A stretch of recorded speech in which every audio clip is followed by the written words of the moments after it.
Capítulo 6. Sabe-se que quando um bruxo provoca sofrimento ou morte, experimenta um gosto e um prazer parecidos apenas com o que é experimentado por um homem normal e devoto quando faz sexo com sua esposa legítima, e bidem com ejaculativo. Isso comprova claramente que até nessa matéria o bruxo é uma criatura aberrante, um degenerado imoral e asqueroso nascido do fundo mais negro e mais fétido do inferno, pois apenas o diabo poderia sentir prazer com o sofrimento e o tormento. Anônimo, Monstrum, ou a descrição dos bruxos. Saíram da rota principal que levava pelo Vale do Nevi e cortaram caminho atravessando as montanhas. Deslocavam-se com a velocidade permitida pela vereda estreita, sinuosa, colada às rochas de formas fantásticas cobertas de musgo e líquen. Passavam entre precipícios rochosos dos quais se derramavam películas de cascatas e quedas de água. Atravessavam barrancos e ribanceiras, pontes pendentes sobre precipícios nos quais corriam riachos cheios de espuma branca. A lâmina íngreme de Górgona parecia erguer-se sobre a cabeça deles. Não conseguiam ver o cume do Monte do Diabo, que mergulhara nas nuvens e névoas que cobriam o céu. O tempo, como normalmente acontece nas montanhas, fechou em poucas horas. Começou a chuviscar, um chuvisco insistente e forte. Com o crepúsculo, os três começaram a procurar, um pouco nervosos e ansiosos, alguma choça de pastores, algum abrigo para ovelhas abandonado ou pelo menos uma caverna, qualquer coisa que os protegesse da água que caía do céu. Parece que a chuva parou, falou Angoleme, e havia esperança em sua voz. Agora só está caindo chuva pelas goteiras no telhado do abrigo. Amanhã, felizmente já estaremos nas proximidades de Belhaven, e nas redondezas da vila sempre se pode passar a noite em alguma choupana ou estábulo. Não entraremos na cidade, nem pensar. Pessoas a cavalo vindas de fora serão logo reconhecidas, e Rouxinol tem inúmeros informantes na cidade. Pensamos em executar um plano em que seríamos expostos de propósito como uma espécie de isca. Não o interrompeu. É fraco. O fato de estarmos juntos vai levantar suspeitas. Rouxinol é esperto, e a notícia sobre minha detenção deve ter se espalhado. E se algo levantar as suspeitas de Rouxinol, então chegará também ao meio-elfo. O que você propõe, então? Circundaremos a cidade a partir do leste, da entrada do Vale Sansetor. Ali há minas de minérios. Tenho um conhecido numa delas, vamos visitá-lo. Quem sabe, se tivermos sorte, essa visita nos traga alguma surpresa. Você pode ser mais claro? Explicarei amanhã. Na mina. Para não dar azar. Cair colocou galhos de bétula na fogueira. Chovia o dia inteiro, portanto não dava para usar outro tipo de madeira. A bétula, apesar de molhada, estalou um pouco e logo começou a queimar com uma alta chama purpúrea. De onde você é, Angoleme? Sou de Sintra, bruxo. É um país banhado pelo mar, junto da foz do Jaruga. Sei onde fica Sintra. Então, se é tão sábio, por que pergunta? Por que eu o deixo tão curioso? Digamos que só um pouco. Permaneceram calados. O fogo estalava. Minha mãe era uma fidalga sintrense e Angoleme por fim começou a falar, olhando para as chamas supostamente de linhagem nobre. No brasão da família havia o gato marítimo. Eu o mostraria para você, pois tinha um medalhão com esse gato maldito que recebi de minha mãe, mas o perdi jogando dados. E essa família, que o cão marítimo cague para eles, me renegou, pois minha mãe teria se envolvido com um babaca, supostamente um estribeiro, e eu era filha ilegítima, motivo de vergonha, desgraça e honra maculada. Entregaram-me a familiares distantes para me criarem, uma família que não tinha em seu brasão nem gatos, nem cães, nem puta alguma, mas pelo menos me tratavam bem. Mandaram-me estudar, batiam um pouco em mim, embora com bastante frequência me lembrassem quem eu era, uma bastarda concebida no meio do mato. Quando era criança, minha mãe me visitou no máximo 3 ou 4 vezes, depois, nunca mais. E eu também estava cagando para isso. E como você acabou se envolvendo com os bandidos? Você parece um juiz num inquérito. Bufou, contorcendo o rosto de forma grotesca. Envolvendo-me com os bandidos, ora, desviando-me do caminho da virtude. Resmungou, procurou alguma coisa por dentro da roupa e tirou algo que o bruxo não conseguia distinguir bem. Apesar de tudo, o caolho Fulco é boa gente, balbuciou, esfregando veementemente algo nas gengivas e aspirando pelo nariz. Pelo menos deixou o pó. Você quer uma pitada, bruxo? Não, e preferia que você também não usasse. Por quê? Por que não? Cair? Não uso fistec. Que santinhos é que me caíram do céu? Balançou a cabeça, num gesto de incredulidade. Não me digam que vocês vão começar a pregar sermões dizendo que ficarei cega, surda ou calva por causa das drogas, ou que darei à luz uma criança retardada. Deixe isso, Angoleme. e termine o que estava contando. A moça deu um espirro forte. Tudo bem, como você quiser. Onde eu? Ah, já sei. A guerra contra Nilfgaard eclodiu, meus parentes perderam todos os bens, tiveram que sair de casa. Tinham 3 filhos próprios, e eu virei um peso, então me deixaram num orfanato de uns sacerdotes que ficava junto de um templo. Depois descobri que era um lugar divertido. Na verdade, era um prostíbulo, um bordel, um lugar para quem gosta de uma fruta ácida com um caroço branco, entende? Meninas novinhas, meninos novinhos também. Quando cheguei lá eu já era crescida, adulta, não despertava interesse em ninguém. Surpreendentemente ficou corada, o que deu para notar à luz da fogueira. Quase ninguém acrescentou com os dentes cerrados. Quantos anos você tinha? 15. Conheci lá uma menina e 5 meninos, da minha idade e um pouco mais velhos. E logo nos demos bem. De qualquer forma, conhecíamos as lendas e histórias contadas sobre Day, o Louco, Barba Negra, irmãos Casini. Queríamos seguir o mesmo caminho, ter liberdade, fazer farra. Prometemos a nós mesmos que não daríamos o cu a uns nojentos só porque nos alimentavam 2 vezes por dia. Cuidado com o vocabulário, Angoleme. Não exagere. A garota pigarreou longamente e lançou uma cusparada para dentro da fogueira. Até parece que você é um santinho. Tudo bem, vou direto ao ponto. Porque não estou a fim de falar. Achamos facas na cozinha do orfanato. Foi preciso afiá-las numa pedra e depois num cinto. Transformamos as pernas roliças da cadeira de carvalho em tacos. Precisávamos apenas de cavalos e dinheiro, então esperamos chegar 2 fregueses, uns velhacos tarados, de uns 40 anos. Chegaram, sentaram-se, tomaram vinho e, como de costume, esperaram até que os sacerdotes amarrassem uma pirralha escolhida a um curioso móvel especial. Mas não fornicaram naquele dia. Angoleme. Tudo bem. Indo direto ao ponto.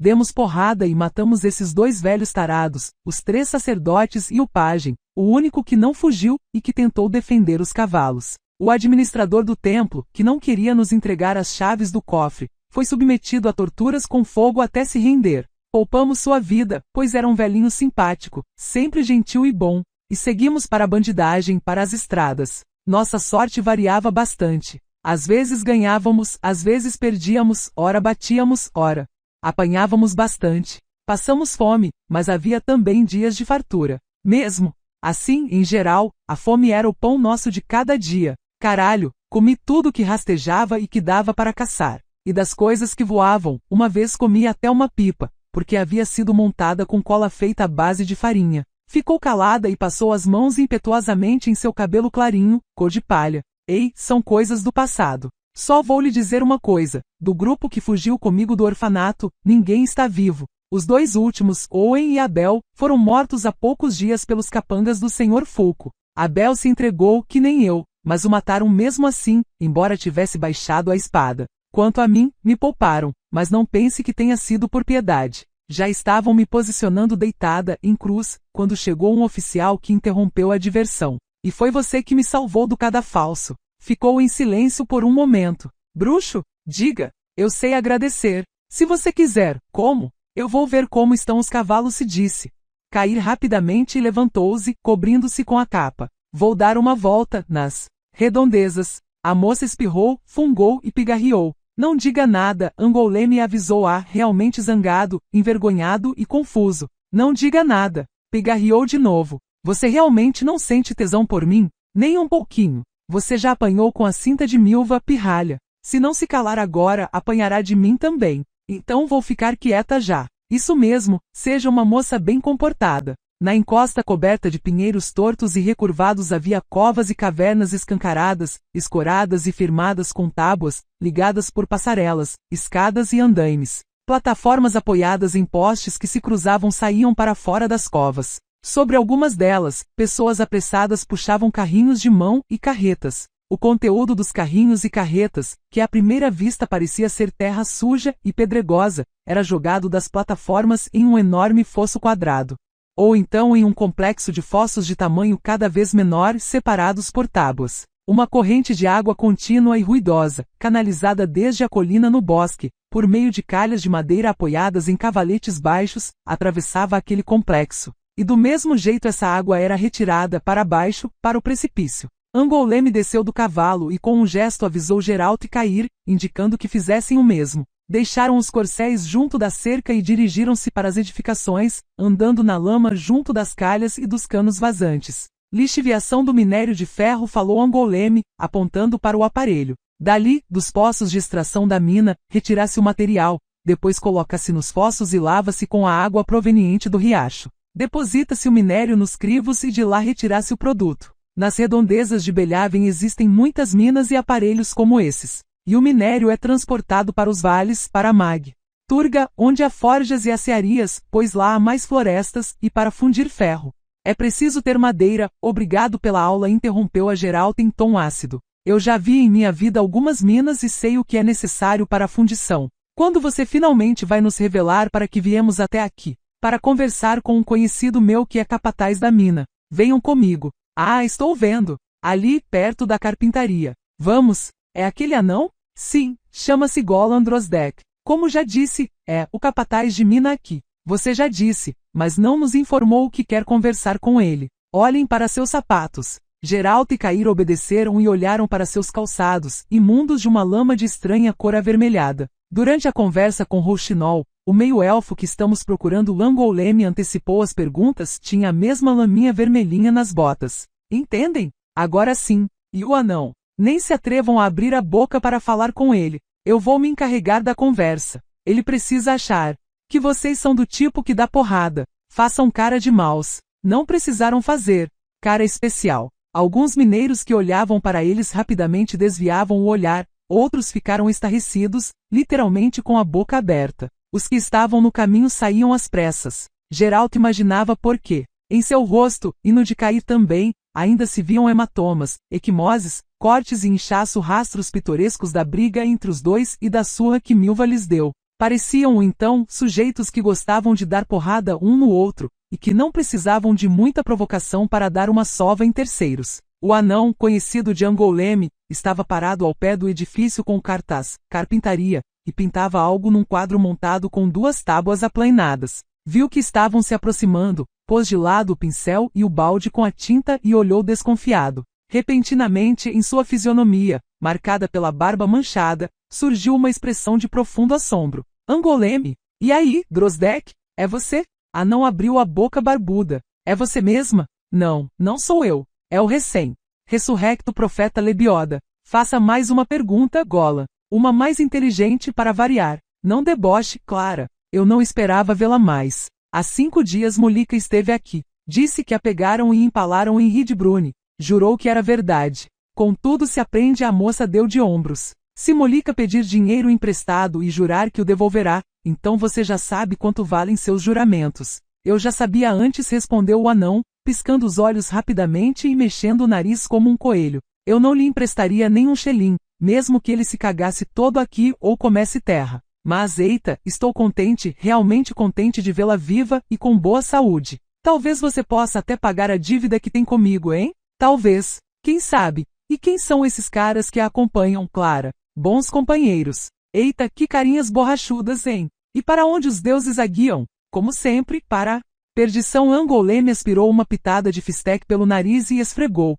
resto na gengiva, ignorando o olhar de reprovação do bruxo. Vai dar uma fungadinha, Golan. Mas é claro, né? O anão estendeu a mão e aspirou a pitadinha do narcótico. Para ser sincera, continuou a moça, quero ir até Belhaven. Você, por acaso, não sabe se Rouxinol está por lá com sua ança? Golan Drozdek inclinou a cabeça para o lado. Clara, você tem que fugir de Rouxinol. Dizem que está com muita raiva de você, como um glutão quando acorda no inverno. Eita! E quando soube que fui empalada com a ajuda de uma parelha de cavalos atrelados, não ficou com o coração amolecido? Não ficou arrependido? Não verteu nenhuma lágrima? Não melou a barba? Nada disso. Contam que disse o seguinte: era o que Angoleme merecia há muito tempo. Uma estaca no cu. Grosso? Um babaca ordinário. O senhor prefeito Fulco diria, ralé. No entanto, eu digo, cloaca. Clara, é melhor você não falar essas coisas na cara dele. E não andar por Belhaven, rodear a cidade. E se entrar lá, então melhor usar um disfarce. Golan, por favor.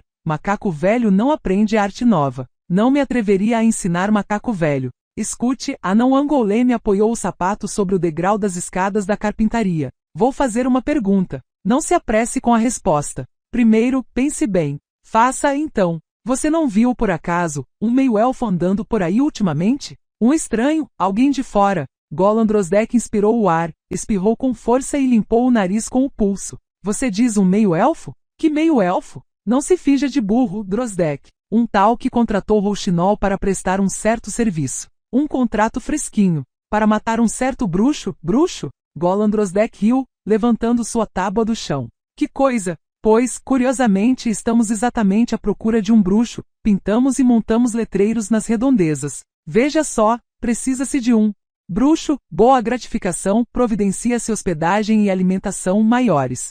Informações com a administração da mina Pequena Babette. Como, na verdade, se escreve essa palavra? Informações ou informações. Se você não sabe, então escreva detalhes. Mas para que vocês precisam de um bruxo na mina? Que pergunta é essa? Para matar monstros, ora. Que monstros? Hobgoblins e Barbegazi invadiram as galerias inferiores. Angoulême lançou um olhar para Geralt, que com um aceno da cabeça confirmou que sabia do que se tratava, e tossindo enfaticamente deu a entender que valeria a pena voltar ao assunto. Voltando ao assunto, a moça entendeu na hora o que você sabe sobre esse meio-elfo? Não sei nada sobre nenhum meio-elfo. Falei para você pensar bem. E foi o que eu fiz de repente. Golan Drozdek fez uma cara de quem lembrou algo, e cheguei à conclusão de que não vale a pena saber nada sobre isso. Como assim? Aqui as coisas estão agitadas. O lugar está em alvoroço e os tempos não são de paz. Bandos nilfgaardianos, guerrilheiros das encostas, livres, e outros elementos estranhos, meio-elfos. Todos estão ansiosos para provocar alguma desgraça. Como assim? Angoulême franziu o nariz. Vou explicar. Você me deve dinheiro, Clara. Em vez de pagar as dívidas, você quer contrair novas. E olha lá, são dívidas sérias, porque as informações que você deseja podem lhe custar caro. Uma porrada na cabeça, e não dessas com a palma da mão, mas com machado. Que vantagem eu teria nesse negócio? Lucrarei por ter alguma informação sobre o meio-elfo? Vou ganhar alguma coisinha? Pois se houver apenas risco, e nenhum lucro. Geralt estava farto. A conversa o entediava, aquela ladainha o irritava. Com um movimento brusco, pegou o anão pela barba, puxou e empurrou-o. Golan Drozdek tropeçou no balde com a tinta e caiu. O bruxo saltou até ele, apoiou o joelho em seu peito e apontou uma faca em sua cara. Você pode lucrar, rosnou saindo daqui vivo. Fale o que você sabe. Parecia que os olhos de Golan saltariam das órbitas para dar uma volta nas redondezas. Fale o que você sabe, repetiu Geralt. Fale! Se não cortarei sua garganta de tal modo que se afogará antes de sangrar até a morte. Rialto, gemeu o anão. Na mina Rialto. A mina subterrânea Rialto não era muito diferente da Pequena Babette, assim como das outras escavações de minérios e minas a céu aberto pelas quais Angoulême, Geralt e Cair passaram pelo caminho, e que se chamavam Manifesto Outonal, Minério Velho, Minério Novo, Minério Júlia, Celestina, Assunto Comum, Buraco de Sorte. Em todas, o trabalho fervia. Em todas, a terra suja extraída dos poços ou das escavações era despejada nos fossos e passava pelo processo de lixiviação. Em todas havia muita lama vermelha. Rialto era uma mina grande, localizada perto do topo de uma montanha. O topo, cortado, formava uma escavação aberta, ou seja, uma mina a céu aberto. O próprio processo de lixiviação era conduzido num terraço cavado na encosta da montanha. Ali, ao pé de uma parede vertical com entradas de poços e túneis, havia fossos, crivos, calhas e toda a parafernália da indústria mineira. Ali também se formara um verdadeiro conjunto habitacional, composto de casas de madeira, barracas, choças e casebres de cortiça. Não conheço ninguém aqui, disse Angoulême amarrando as rédeas à cerca, mas tentaremos falar com o administrador. Geralt, se puder, não o pegue logo de cara pela garganta e não o ameace com a faca. Primeiro, vamos conversar. Macaco velho não aprende arte nova, Angoulême. Não deu tempo de conversar. Não deu tempo nem de se aproximarem do edifício do administrador. Na pracinha onde os trabalhadores carregavam as carroças com o minério, deram de cara com 5 cavalarianos. Droga! Soltou Angoulême. Droga! Vejam o que o gato trouxe. Do que você está falando? São os homens do bando de Rouxinol. Vieram recolher a extorsão. Já me viram e reconheceram. Porra! Já era. Você vai conseguir enganar?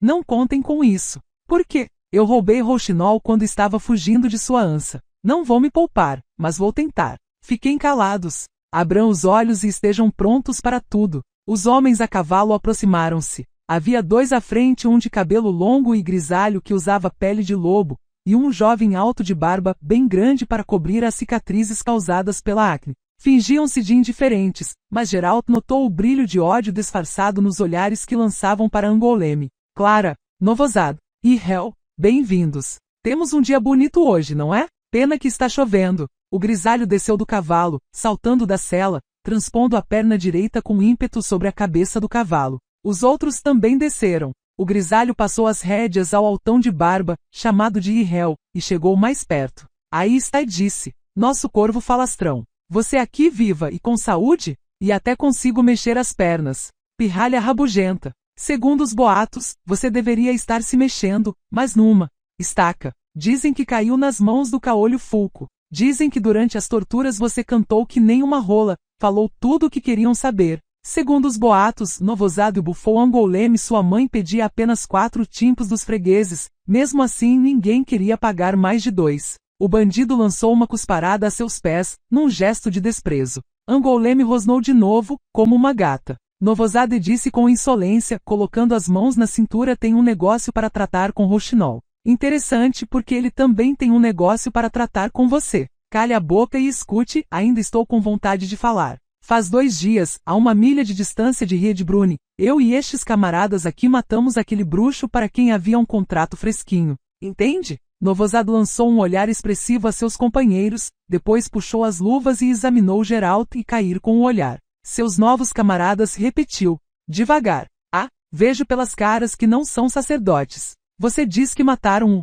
bruxo? Como? Metendo um punhal nas costas, ou enquanto estava dormindo. É um detalhe irrelevante e Angoulême fez uma careta, como se fosse uma macaca. O detalhe importante é que esse bruxo jaz morto. Escute, Novozad, não quero brigar com Rouxinol ou me meter na parada. Mas negócio é negócio. O meio-elfo adiantou a entrada do contrato, mas eu a deixo para vocês, esse dinheiro é seu, para pagar os custos e o esforço. Porém a segunda parcela que o meio-elfo prometeu depois do serviço completo cabe, de acordo com a lei, a mim. De acordo com a lei? Exatamente. Angoulême não prestou atenção ao tom sarcástico. Pois cumprimos o contrato, matamos o bruxo e podemos mostrar as provas ao meio-elfo. Aí, pegarei aquilo que é meu e desaparecerei. Como já disse, não quero intrigas com Rouxinol, pois não há espaço suficiente para nós dois nas encostas. Pode lhe dizer isso, Novozad. Só isso. Falou, mais uma vez exprimindo venenoso sarcasmo. Pode mandar um beijo também, bufou Angoulême.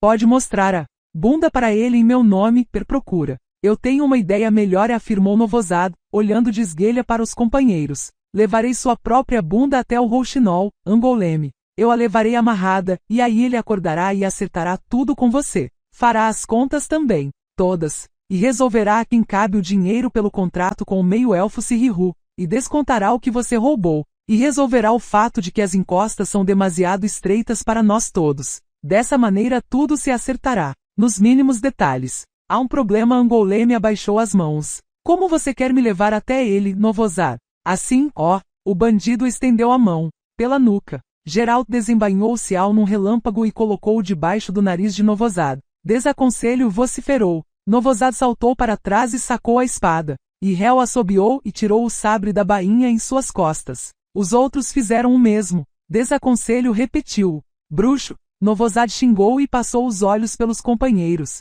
Não era perito em aritmética, mas pelas contas havia chegado à conclusão de que 5 é muito mais que 3. Ataquem-no, gritou, jogando-se sobre Geralt.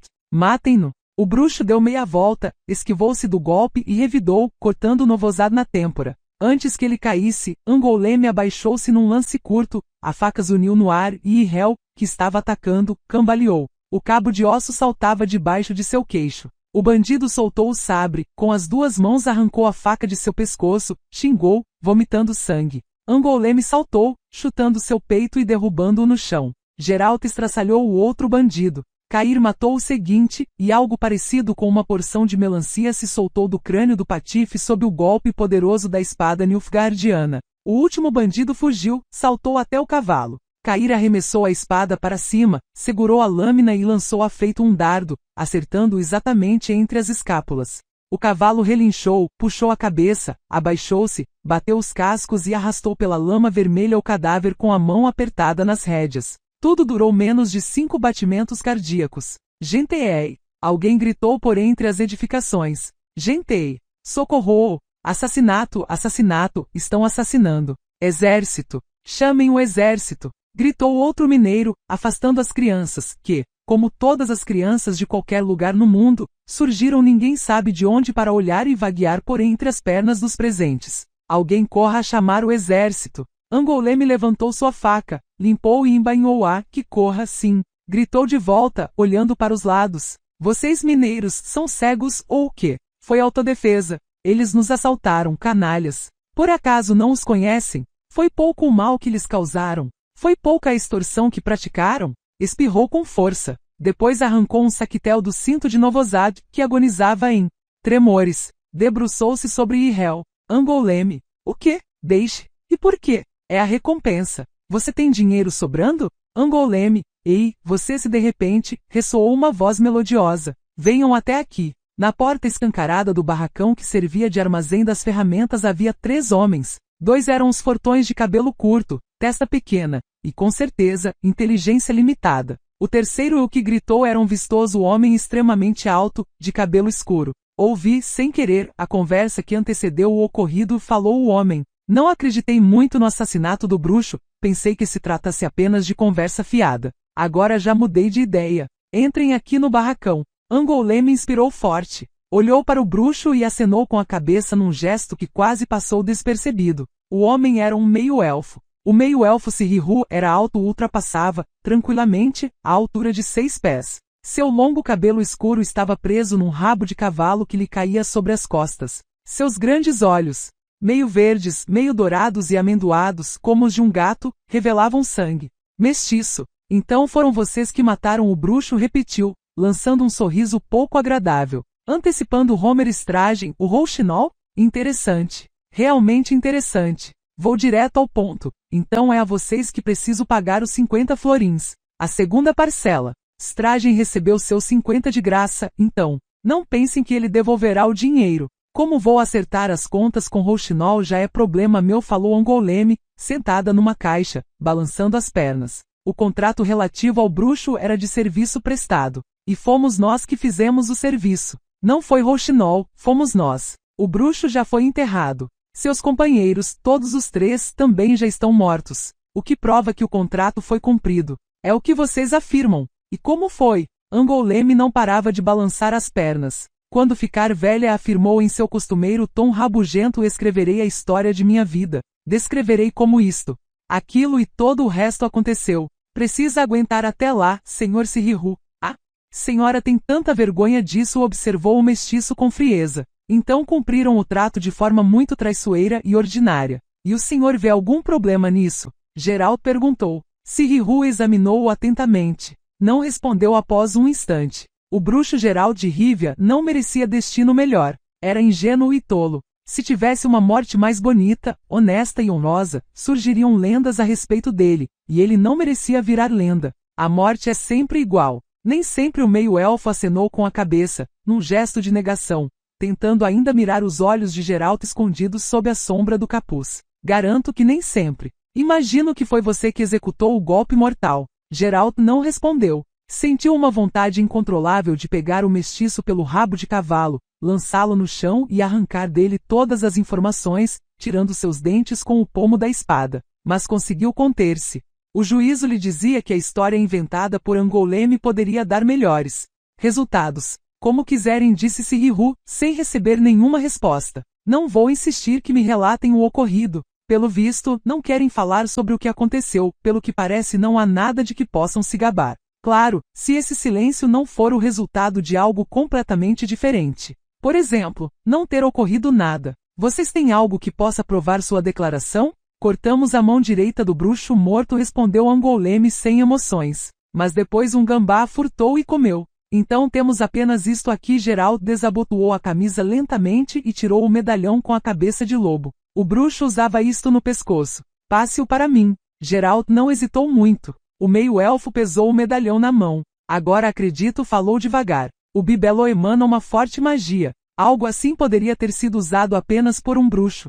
E um bruxo, concluiu Angoleme, não deixaria que ninguém o tirasse de seu pescoço se estivesse vivo. Ou seja, é uma prova definitiva. Então coloque, senhorzinho, o dinheiro sobre a mesa. Sirihu escondeu o medalhão com cuidado, tirou de dentro da camisa um bolo de papéis, colocou-o sobre a mesa e alisou-o com a mão. Façam um favor. Angoleme saltou da caixa, aproximou-se, macaqueando e rebolando as ancas. Debruçou-se sobre a mesa e num instante Sirihu pegou-a pelo cabelo, jogou-a sobre o tampo da mesa e apontou a faca para sua garganta. Não deu tempo nem de ela gritar. Geralto e Cair seguravam as espadas nas mãos. Mas era tarde demais. Os ajudantes do meio-elfo, os fortões de testa pequena, seguravam ganchos de ferro em suas mãos. Porém não se apressaram para atacar. Coloquem a espada no chão, vociferou Sirihu. Os dois, espada no chão. Se não, alargarei o sorriso desta vadia. Não escute, Angoleme começou a falar e terminou com um grito,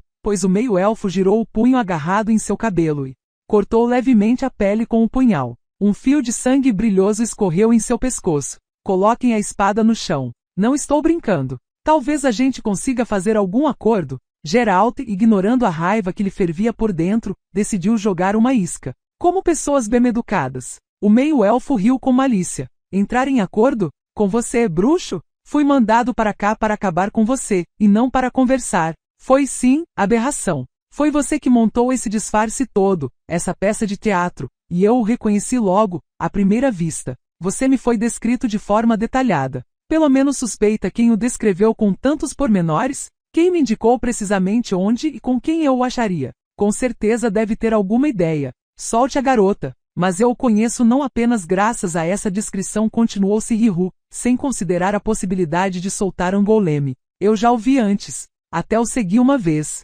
Em Temeria. Em julho, eu o segui até a cidade de Dorian, a sede dos juristas. Codringher e Fen. Você se lembra? Geralt girou a espada de tal maneira que a lâmina reluziu nos olhos do meio-elfo. Estou curioso, disse com frieza. Como você pensa em sair deste embate, Sirihu? Vejo duas saídas. A primeira, você soltará logo a garota. A segunda, você matará a garota. E um segundo depois seu sangue vai compor uma linda decoração nas paredes e no teto. Vocês vão colocar a arma no chão. Sirihu puxou Angoleme pelo cabelo com brutalidade, antes que eu conte até 3. Depois começarei a cortar a vadia. Vamos ver o quanto você conseguirá cortar. Acho que não muito. 1, 2, Geralt iniciou a contagem, girando-se num redemoinho sibilante. Ouviram-se gritos, relinchos, bufadas e batida de cascos de cavalos vindos de fora. E agora? Riu Sirihu. Esperava por isso. Já não é um empate, é um mate. Meus amigos chegaram. De verdade. Cair falou, olhando pela janela. Vejo os uniformes da cavalaria leve imperial. Então é um mate, mas para você disse. Geralt.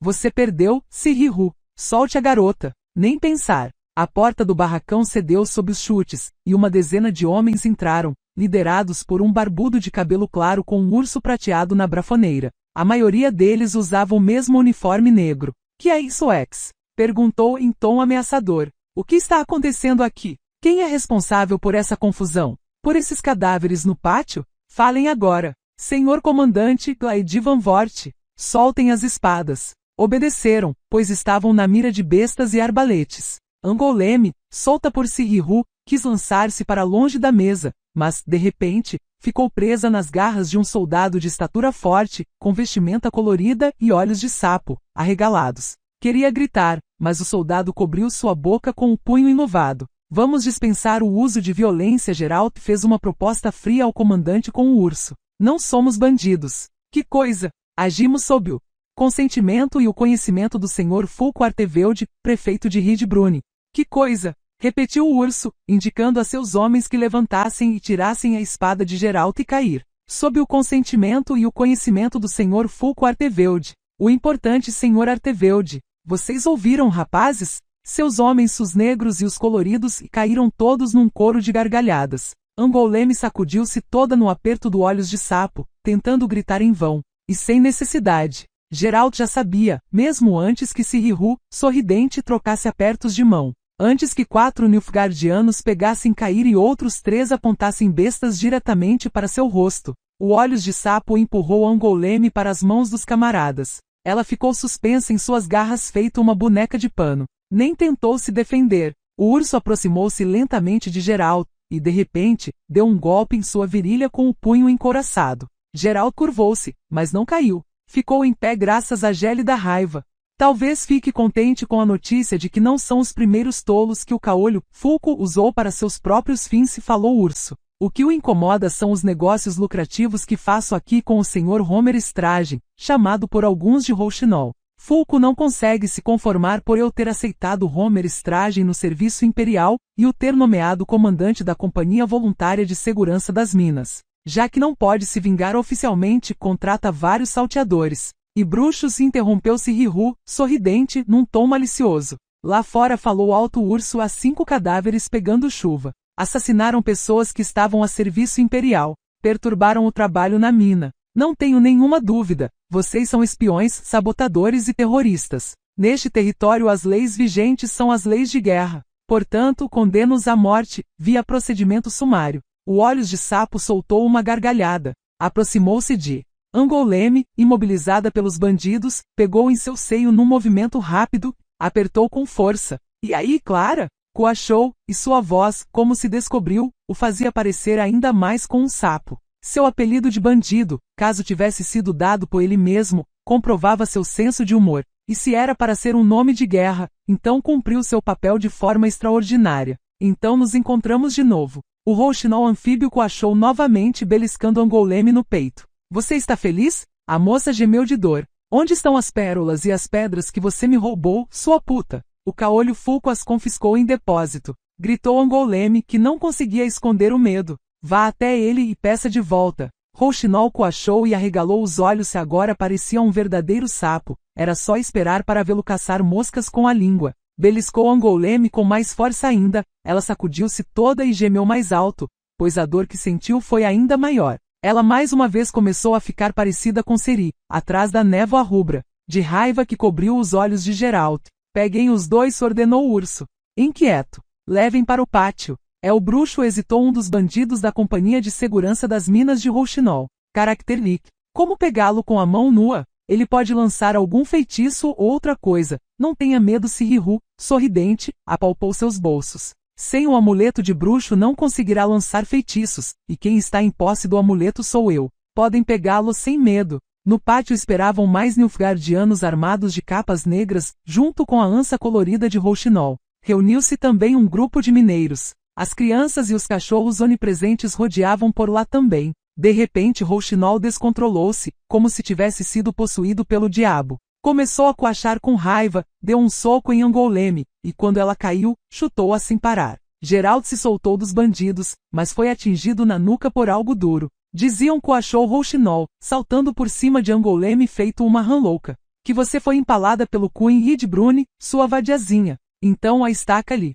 foi predestinada. E você morrerá numa estaca que nem uma cadela. Eita, camaradas, procurem aqui algum pau e preparem-no. Mexam-se. Senhor Stragen, urso franziu o senho. Não vejo motivo para execuções tão longas e bestiais. Os prisioneiros devem ser simplesmente enforcados. Silenciou sob o olhar vil do Olhos de Sapo. Fique quieto, capitão, coachou o bandido. Eu lhe pago muito bem para ouvir esses comentários inadequados. Prometi uma morte cruel a Angoleme e agora vou brincar com ela. Se quiser, pode enforcar esses dois. Não me importo com eles. Mas eu me importo, sim, intrometeu-se Rihu. Preciso dos dois. Principalmente do bruxo. Principalmente dele. E já que o procedimento de empalar a moça vai durar algum tempo, vou aproveitar esse tempo. Chegou mais perto e fincou seus olhos de gato em Geralt. Você deve saber, a aberração disse que fui eu quem acabou com seu companheiro Codringer em Dorian. Fiz aquilo por ordem de meu senhor, o mestre Vilgefortes, a quem sirvo há anos. Mas fiz com enorme prazer. O velho canalha Codringer retomou o meio-elfo o discurso, sem despertar nenhuma reação, teve a cara de pau de enfiar o nariz nos assuntos do mestre Vilgefortes. Estripei-o com uma faca, e assei vivo aquele monstrinho nojento feio no meio de sua papelada. Poderia simplesmente tê-lo esfaqueado, mas dediquei um pouco de tempo e esforço para ouvi-lo gemer e gritar. E digo-lhe, gemia e gritava feito um porco num matadouro. Não havia nada, absolutamente nada de humano naquele grito. Você sabe por que lhe falo tudo isso? Porque poderia também simplesmente esfaqueá-lo ou mandar esfaqueá-lo. Mas vou dedicar um pouco de tempo e esforço. Vou ouvi-lo gritar. Você disse que morte é sempre igual. Logo verá que nem sempre. Rapazes, acendam o piche no caldeirão. E tragam uma sela. Algo se estraçalhou contra o canto do barracão, provocando um tremendo estrondo, e explodiu na hora, lançando fogo.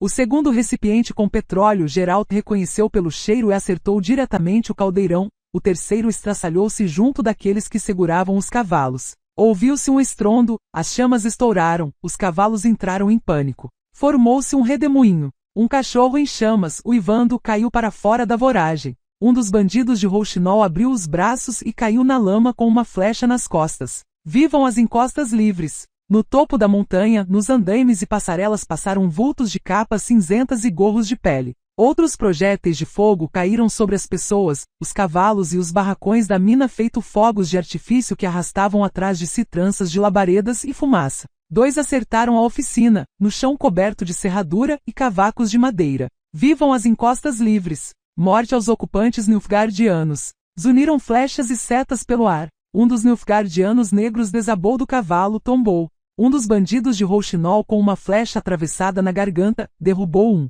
dos fortões de cabeça raspada com uma seta enfiada na nuca. Urso caiu, emitindo um grito macabro. A flecha o atingira no peito, abaixo do externo e da gorjeira. A flecha, embora ninguém pudesse saber, fora roubada de um transporte militar, um exemplar padrão do exército imperial, e estava um pouco alterada. A larga ponta bifacial fora parada em alguns lugares para obter o efeito de estilhaçamento. A ponta estilhaçou-se formosamente nas vísceras de urso. Abaixo o tirano em lir. Encostas livres. Rouxinol coachou, segurando seu braço atingido superficialmente por uma seta. Uma das crianças cambaleou na lama vermelha, atravessada por uma flecha lançada por um dos lutadores pela liberdade que era menos habilidoso na arte de tiro. Desabou um dos sujeitos que seguravam Geralt.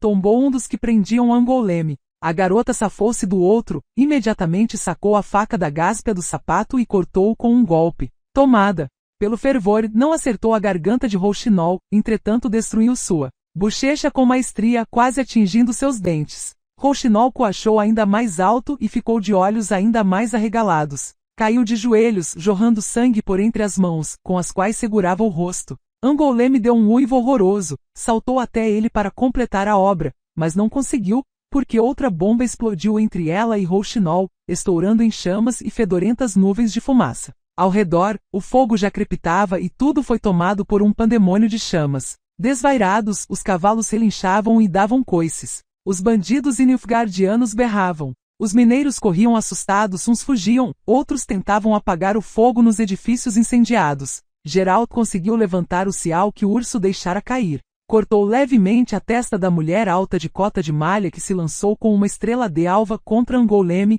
que tentava se erguer do chão. Dissecou a coxa de um nilfgaardiano que vinha correndo com um espontão, e dilacerou a garganta de mais um que simplesmente atravessou seu caminho. Junto dele, um cavalo enlouquecido, queimado, que galopava à toa, derrubou, e passou por cima de outra criança. Pegue o cavalo! Pegue o cavalo! Cair apareceu ao seu lado e abriu espaço para os dois com golpes impetuosos da espada. Geralt não via nem ouvia. Matou outro nilfgaardiano. Procurava por Sihirru. Angoleme, de joelhos, pegou a besta, ergueu-a a uma distância de 3 passos e meteu uma seta na barriga do bandido da companhia de segurança das minas que a atacava. Depois levantou-se com ímpeto e agarrou-se ao cabresto do cavalo que passava ao lado. Pegue algum, Geralt!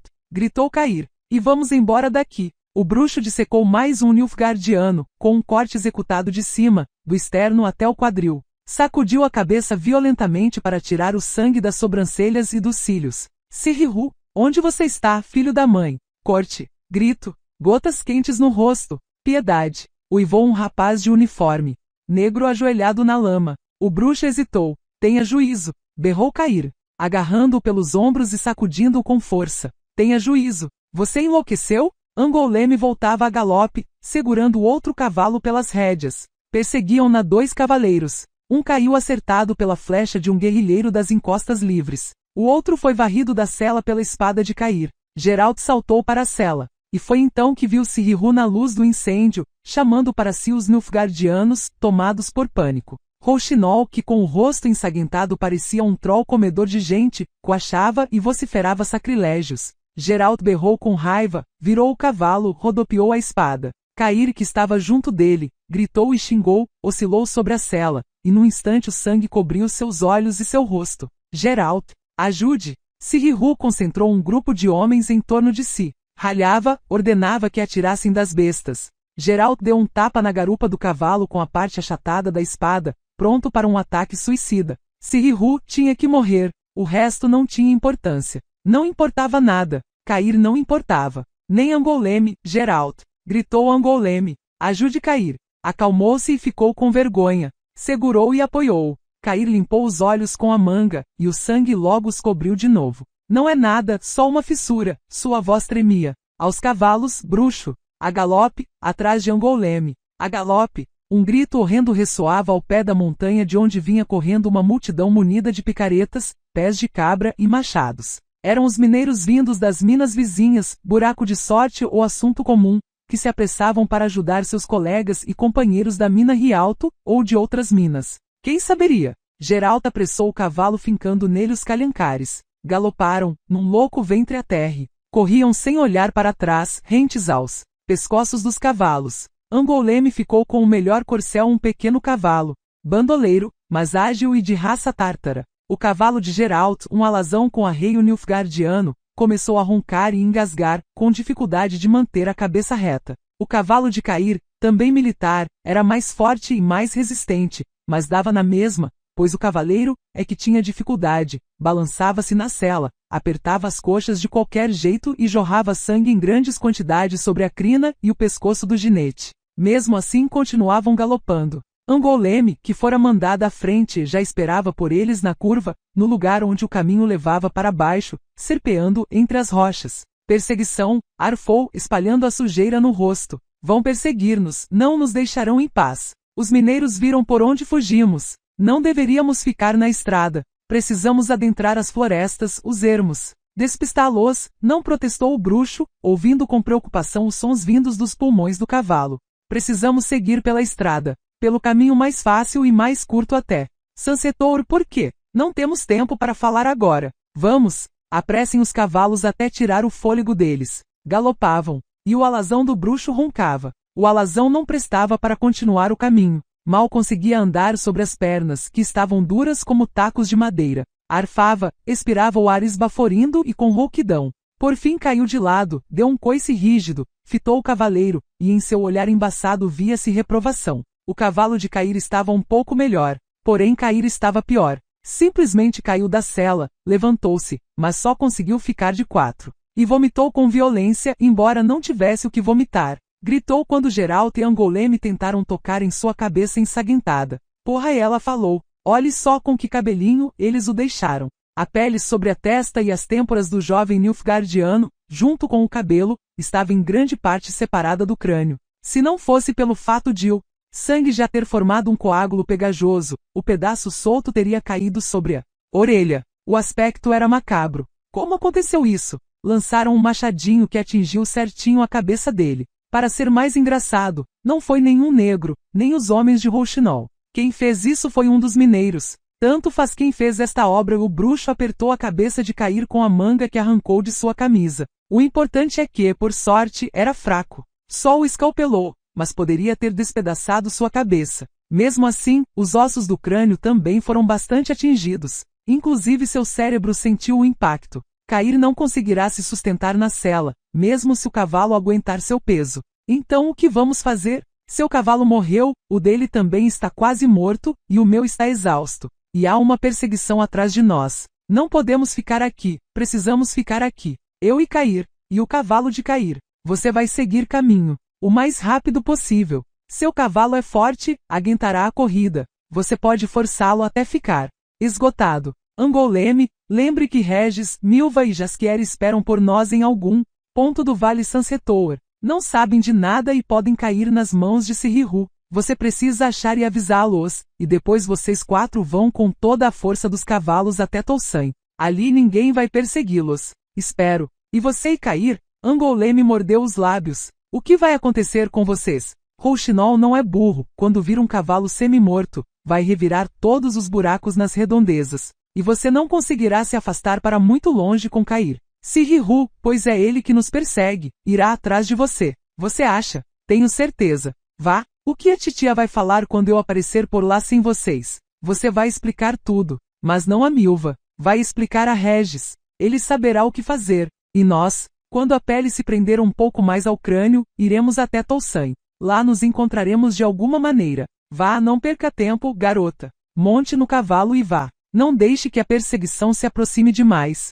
Não deixe que a persigam de perto e que estejam ao seu alcance. Macaco velho não aprende arte nova. Passem bem. Até logo. Até logo, Angoulême. Não se afastou muito da estrada. Não resistiu a lançar um olhar para os perseguidores. E no fundo não temia nenhum tipo de ação da parte deles, pois sabia que seguiriam Angoulême sem demora. Não estava enganado. Os cavaleiros que entraram no passo da montanha menos de 15 minutos depois pararam para ver o cavalo estendido no chão. Gritaram, discutiram, examinaram os arbustos à margem da estrada, e pouco tempo depois continuaram a perseguição pela estrada. Certamente acharam que, dos 3 fugitivos, 2 montavam agora no mesmo cavalo, e se não demorassem muito poderiam alcançá-los logo. Geralt viu que alguns dos corsés da perseguição também não estavam bem. Entre os perseguidores havia poucas capas negras da cavalaria leve nilfgaardiana. Dominavam os salteadores coloridos de Rouxinol. Geralt não conseguiu ver se o próprio Rouxinol participava da perseguição ou se ficara para tratar do rosto dilacerado. Quando silenciou a batida de cascos da perseguição que se afastava, Geralt ergueu-se do esconderijo por entre as samambaias. Em seguida, levantou e segurou Cair, que gemia e se queixava. O cavalo está fraco demais para carregá-lo. Você consegue andar? O nilfgaardiano soltou um gemido que poderia ser tanto uma confirmação como uma negação, ou outra coisa completamente diferente, mas conseguia dar passos, e era isso o que contava. Desceram até o barranco, ao leito de um riacho. As últimas dezenas de pés da encosta íngreme e escorregadia, Cair atravessou-as num deslize descontrolado. Rastejou até o riacho, bebeu e molhou bastante o curativo na cabeça com a água gelada. O bruxo não o apressava, respirava fundo, juntando forças. Andava riacho acima segurando Cair e puxando o cavalo ao mesmo tempo, pisando na água rasa, tropeçando nas pedras e nos troncos derrubados. Após algum tempo, Cair recusou-se a cooperar e não conseguia andar, nem mexer as pernas. O bruxo simplesmente o arrastava. Não havia possibilidade de continuar assim, até porque encostas e cascatas barravam o leito do riacho. Geralt gemeu e colocou Cair em suas costas. O cavalo puxado tampouco facilitava as coisas. Então, quando enfim saíram do barranco, o bruxo simplesmente desabou na folhagem molhada e ficou deitado, ofegante, esgotado, ao lado de Cair, que se queixava. Permaneceu deitado por muito tempo. O joelho voltou a pulsar com uma dor insuportável. Depois de algum tempo, Cair passou a mostrar sinais de vida e logo em seguida, para seu espanto, levantou-se, xingando e segurando a cabeça. Continuaram andando. No início, Cair andava firme. Depois diminuiu o passo. E por fim tombou. Geralt colocou-o nas costas e carregou-o, gemendo, desabando sobre as pedras. Foi invadido por uma dor aguda no joelho. Via negras abelhas fogosas diante de seus olhos. 1 mês atrás, gemeu Cair e ninguém imaginaria que você me carregaria nas costas, cálice, nilfgaardiano. Quando você fala, ganha peso. Já havia escurecido quando chegaram as rochas e paredes rochosas. O bruxo não procurou uma caverna, nem conseguiu achar nenhum abrigo sem forças, tombou junto do primeiro buraco que viu à frente. Havia caveiras humanas, costelas, quadris e outros ossos espalhados por toda a superfície rochosa da caverna. Mas o mais importante é que havia ali galhos secos. Cair estava com febre, tremia todo com os calafrios. Aguentou corajosa e conscientemente a suturação da pele solta do crânio, o que Geralt realizou com um barbante e uma agulha torta. A crise chegou depois, à noite. Geralt acendeu uma fogueira na caverna, negligenciando as precauções de segurança. Lá fora chuviscava e ventava as lufadas, então era pouco provável que alguém andasse pelas redondezas à procura de reflexos de fogo. E Cair tinha que se aquecer. A febre perdurou durante toda a noite. Tremia, gemia, delirava. Geralt não conseguiu dormir. Manteve o fogo aceso. A dor no joelho era terrível. Como era? Forte e jovem, de manhã Cair já se sentia melhor. Ainda estava pálido e suado e a febre emanava de seu corpo. Rangia os dentes, o que complicava um tanto a articulação, mas dava para entender o que dizia, e estava consciente. Queixava-se da dor de cabeça, sintoma normal para quem for atingido por um machado que arrancou a pele do crânio. Geralt dividia o tempo entre cochilos inquietos e tentativas de colher um pouco de água da chuva que caía das rochas, usando copos improvisados com casca de bétulas. Morriam de sede, os dois. Geralt, o que foi? Cair ajeitou a lenha na fogueira com a ajuda de um fêmur encontrado na caverna, na mina, durante o embate. Fiquei com medo, sabe? Sei. Por um momento parecia que você fora tomado por uma raiva assassina e que nada mais contava para você, além de matar. Sei. Fiquei com medo, terminou com calma, que nesse desvario você acabasse com esse Sirihu. E nesse caso não conseguiríamos tirar nenhuma informação de um morto. Geralt pigarreou.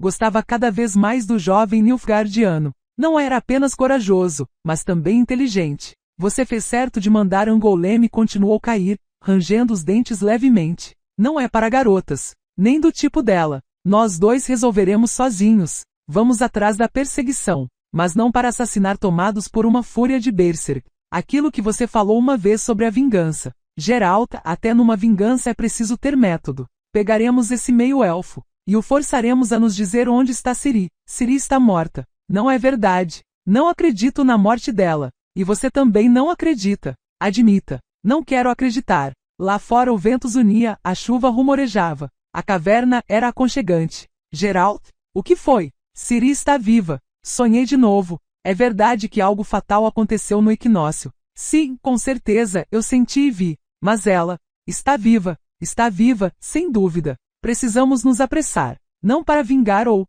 matar. Precisamos nos apressar para chegar até ela. Cair, você tem razão. E você? Já não sonha mais? Sonho, falou com amargura. Mas é cada vez mais raro desde que atravessamos o Jaruga. E não me lembro dos sonhos depois de acordar. Algo se apagou em mim, Cair. Algo se extinguiu. Algo se foi. Não é nada, Geralt. Eu vou sonhar por nós dois. Partiram de madrugada. A chuva parou, parecia até que o sol procurava algum buraco na nebulosidade cinzenta que cobria o céu. Andavam devagar, os dois num único cavalo com o arreio militar nilfgaardiano. O cavalo pisava lentamente sobre o pedregulho, à margem do ribeiro Sansetor, que levava a Tolsain. Geralt conhecia o caminho. Estivera lá muito tempo antes e várias coisas haviam mudado desde então. Mas nem o ribeiro, nem o vale Sansetor mudaram, e quanto mais avançavam, mais o ribeiro se convertia no rio Sansetor. Tampouco mudaram os montes Amel ou o obelisco de Górgona, o monte do diabo que dominava sobre eles.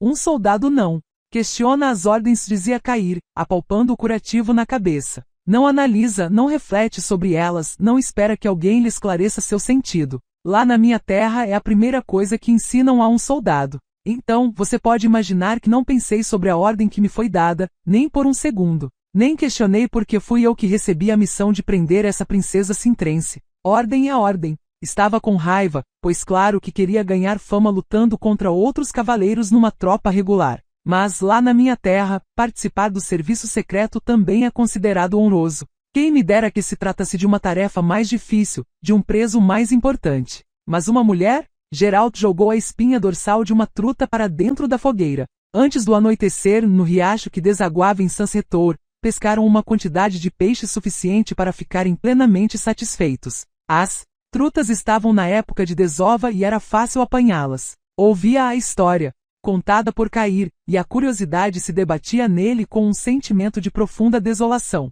De forma geral, foi um acaso, contava Cair, olhando para as chamas. Puro acaso. Como soube depois, tínhamos um agente na corte de Sintra, um camareiro. Quando conquistamos a cidade e nos preparávamos para cercar o castelo, esse agente saiu sorrateiramente e nos avisou que haveria uma tentativa de retirar a princesa da cidade. Formaram-se alguns grupos iguais ao meu, mas foi o meu grupo que, por acaso, deparou com aqueles que levavam Ciri. Começou uma perseguição nas ruas e no quarteirão, que já estava incendiado. Era um verdadeiro inferno. Só chamas e paredes de fogo. Os cavalos não queriam prosseguir e os homens também não queriam apressá-los. Meus subordinados, que eram 4, começaram a reclamar, a gritar que eu perdera o juízo, que estava levando-os à perdição. Mal consegui retomar o controle, continuamos a persegui-los através desse caldeirão fulminoso e conseguimos alcançá-los. De repente estavam diante de nós 5 cavalarianos sintrenses. E começou a chacina, antes que eu conseguisse gritar para terem cuidado com a garota,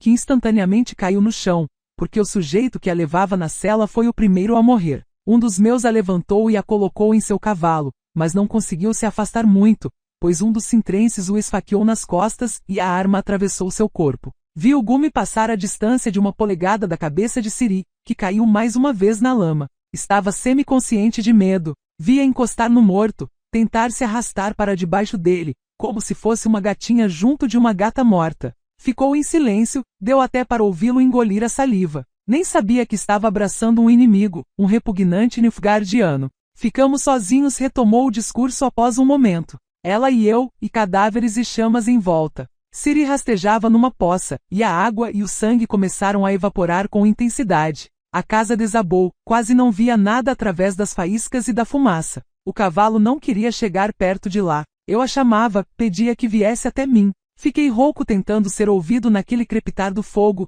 que abafava tudo. Ela me via e ouvia, mas não reagia. O cavalo não queria prosseguir e eu não conseguia domá-lo. Tive que descer. Não consegui levantá-la com uma mão só e tinha que segurar as rédeas com a outra. No entanto, o cavalo começou a puxar com tanta força que quase me derrubou. Enquanto a levantava, começou a gritar. Depois esticou-se e desmaiou. Envolvi-a com a capa que molhei na poça, cheia de lama, esterco e sangue. E prosseguimos. Diretamente pelo fogo. Na verdade, não sei como conseguimos sair de lá, mas de repente, apareceu uma brecha na muralha e nos encontramos à beira do rio. Por azar, era o lugar escolhido pelos nortelungos em fuga. Tirei o elmo de oficial, porque poderiam me identificar. Rápido, apesar de as asas já estarem incendiadas. O restante do uniforme estava tão queimado que não havia como eu ser descoberto. Mas se a menina estivesse consciente e se gritasse, me trucidariam com as espadas. Tive sorte. Segui junto deles por umas 5 milhas, depois fiquei atrás e me escondi no mato, à beira do rio que carregava cadáveres. Ficou calado, pigarreou, apalpou a cabeça enfaixada com ambas as mãos. E corou. Ou será que foi apenas o reflexo da chama em seu rosto? Ciri estava imunda. Tive que despi-la. Não se opunha, não gritava. Apenas tremia. Seus olhos estavam fechados. Todas as vezes que tocava nela para lavá-la ou secá-la, esticava-se e ficava toda rígida. Sei, deveria ter falado com ela, tentado acalmá-la. Mas de repente não conseguia achar as palavras em sua língua, que é a língua de minha mãe, a língua que conheço desde o nascimento. Não conseguia achar as palavras, queria acalmá-la através de carinho, delicadeza, mas ela ficava dura e soluçava, feito um pequeno pássaro. Era isso que a perseguia nos pesadelos. Geralt suspirou. Eu sei, a mim também. E o que aconteceu depois? Dormiu, e eu também, de cansaço. Quando acordei, ela já não estava lá, não estava em canto nenhum. Não me lembro do resto. Os sujeitos que me acharam dizem que eu corria dando voltas e uivava feito lobo. Tiveram que me amarrar. Quando me acalmei, caí nas mãos do pessoal do serviço secreto, dos subordinados de Vatier de Ridiaux. Estavam atrás de Cirila. Queriam saber onde estava, para onde fugira, como fugira de mim, porque deixei que fugisse. E de novo, desde o início, onde estava, para onde fugira. Em cólera, gritei algo sobre o imperador, que era um gavião caçando meninas. Passei mais de 1 ano preso na cidadela por causa disso. E depois recuperei a graça do imperador porque precisavam de mim. Em Tanner precisavam de alguém que falasse a língua comum e soubesse como era Ciri. O imperador queria que eu fosse a Tanner, e que dessa vez não o decepcionasse. Que trouxesse Ciri. Ficou calado por um momento. Enlir me deu uma chance. Poderia ter negado, desistido da oportunidade. Isso implicaria desgraça e esquecimento definitivo, total e perpétuo, mas poderia ter negado, se quisesse. Porém não neguei. Pois veja, Geralt, eu não conseguia me esquecer dela. Não vou mentir para você, eu a via sempre em meus sonhos. E não como uma criança magra que ela era à beira do rio quando a despi e a lavei. Eu a via, e ainda vejo como mulher formosa, consciente, provocadora, com pormenores, como o de uma rosa vermelha tatuada em sua virilha. Do que você está falando? Não sei, realmente não sei. Mas foi assim e continua assim. Eu ainda a vejo em meus sonhos, do mesmo jeito que então a via nos sonhos. Foi por isso que me alistei para a missão em Tanner. Foi por isso que depois quis me juntar a vocês. Eu quero vê-la. Mais uma vez. Quero tocar em seu cabelo mais uma vez, olhar em seus olhos. Quero olhar para ela. Mate-me, se quiser, mas não vou fingir mais. Eu penso, acho que a amo. Por favor, não ria de mim. Não estou com a menor vontade de rir. É por isso que eu continuo com vocês. Entende? Você a quer para você ou para seu imperador? Sou realista, suspirou. Ela não vai me querer. E, como esposa do imperador, pelo menos poderia vê-la de vez em quando. Sendo realista, bufou o bruxo, você deveria saber que primeiro precisamos achá-la e salvá-la. Supondo que seus sonhos não mentem e que Ciri ainda esteja mesmo viva. Eu sei disso. E quando a acharmos, O que faremos? Vamos ver cair. Não se esquive. Seja honesto, pois você não deixará que eu a leve comigo. Não respondeu. Cair não perguntou mais. Até então podemos ser companheiros? Perguntou com frieza. Podemos, Cair. Mais uma vez peço desculpas por aquilo que aconteceu. Não sei o que deu em mim. No fundo nunca desconfiei de que você estivesse nos traindo ou fosse falso. Não sou traidor. Eu nunca o trairei, bruxo. Cavalgavam pelo barranco fundo que o largo e vivo rio Sansetour esculpira por entre os montes. Andavam para o leste, rumo à fronteira do Principado de Toussaint. Gorgona, o monte do diabo, erguia-se sobre eles. Precisariam elevar as cabeças para ver seu cume, mas não elevavam. Primeiro sentiram o cheiro de fumaça, logo em seguida viram uma fogueira e uma grelha posta sobre ela, onde se assavam filés de trutas. Junto da fogueira viram um indivíduo solitário. Pouco tempo antes Geralt debocharia, zombaria sem piedade e consideraria um completo idiota alguém que se atrevesse a dizer que ele, bruxo, ficaria muito feliz ao ver um vampiro. Ora, disse Miel Regis Roelecterzia Godefroy com calma, ajeitando a grelha. Vejam só o que o gato trouxe.